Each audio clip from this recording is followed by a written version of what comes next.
Suddenly, a massive black serpent coiled itself around his body. What terrified me most was that this serpent could speak. Its voice was low and gravelly, like waves crashing against jagged rocks. Give me your daughter, and I will spare your life.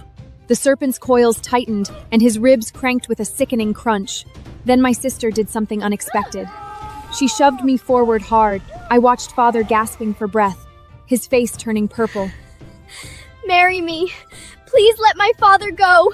The giant serpent released him instantly and vanished into the thick olive grove in the blink of an eye. Only one chilling echo remained, bouncing off the valley walls. When you come of age, you will bear my children. After that day, precious jewelry began appearing on my bedside table for no reason. And whenever I got sick, I would heal overnight. Even when I burned with a fever so hot I could barely breathe, I'd wake up the next morning perfectly fine. My sister grew jealous. On my 18th birthday, she pushed me off the cliff at the edge of the island, hoping to take my place as the serpent's bride. As icy seawater flooded my nose and mouth, the last thing I saw was her standing on the shore, her face completely devoid of guilt. When I opened my eyes again, I was back to the day the giant serpent had wrapped itself around Father.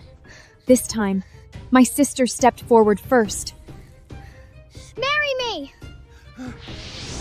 She had been reborn too, but she didn't know that in my last life, a new serpent scale had grown on my body every single day. By the time I died, I was covered from head to toe in thousands of them.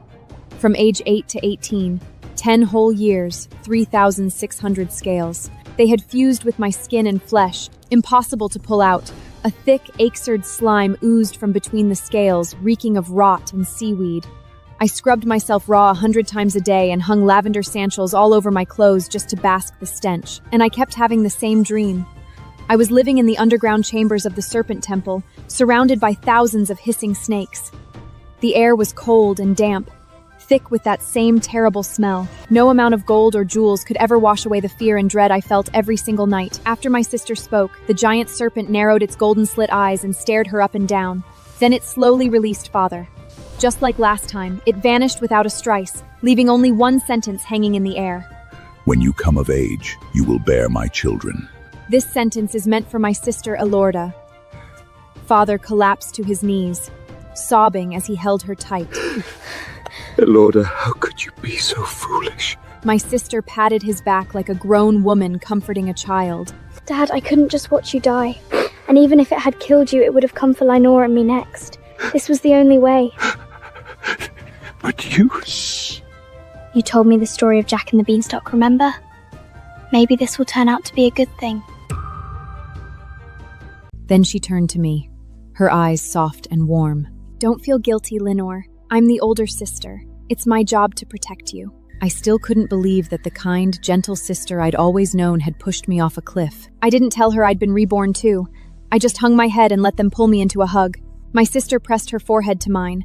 When I looked down, I saw her lips curve into a smile even as tears streamed down her face. Was she relieved to have a second chance? Or was she crying because we were together again? For a moment, I was confused.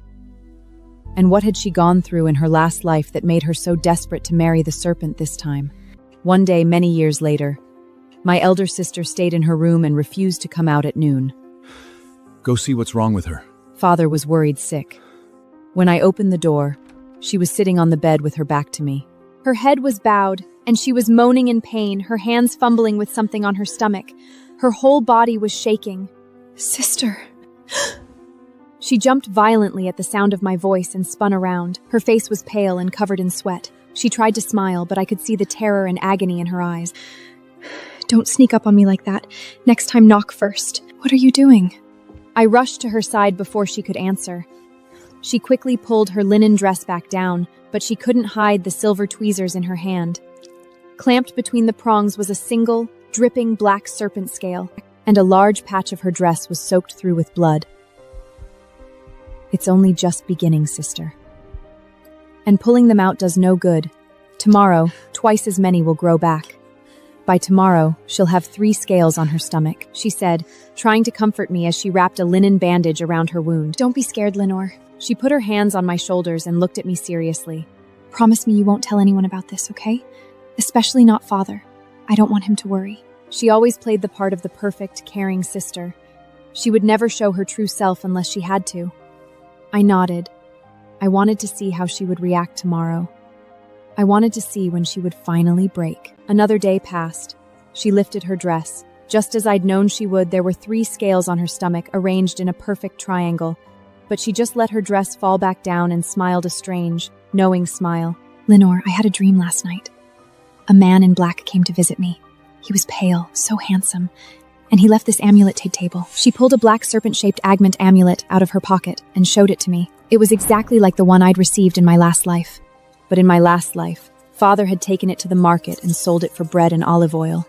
I'd never dreamed of any handsome man in black. Promise me you won't tell Father or Grandma about this amulet. Father will just sell it for money. This is his first gift to me. I can't let him take it. But sister, if we sell it, we can have white bread and honey, and new linen robes. Shh. This is the first thing he's ever given me. We can sell other things later, okay, my sweet sister? Okay. But at dinner, the amulet slipped out of her pocket as if by fate. Father snatched it up instantly, his eyes lighting up with greed. Eloria, where did you get this? The kind, gentle father I knew was gone. In his place was a stranger with hungry eyes. It had been the same way in my last life, but back then, we just sold the jewelry and that was the end of it. But this time my sister wouldn't let him have it. Give it back! Give it back! It was the first time I'd ever heard her raise her voice. Father pulled his hand away, staring at her in disbelief. Eladora!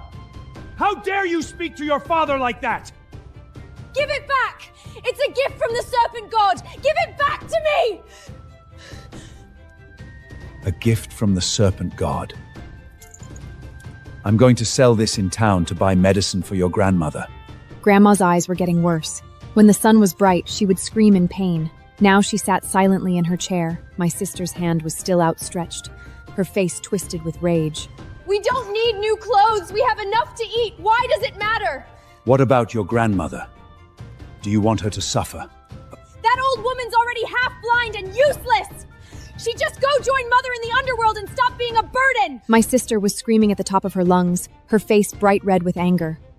Father's eyes widened, the whites turning blood-red.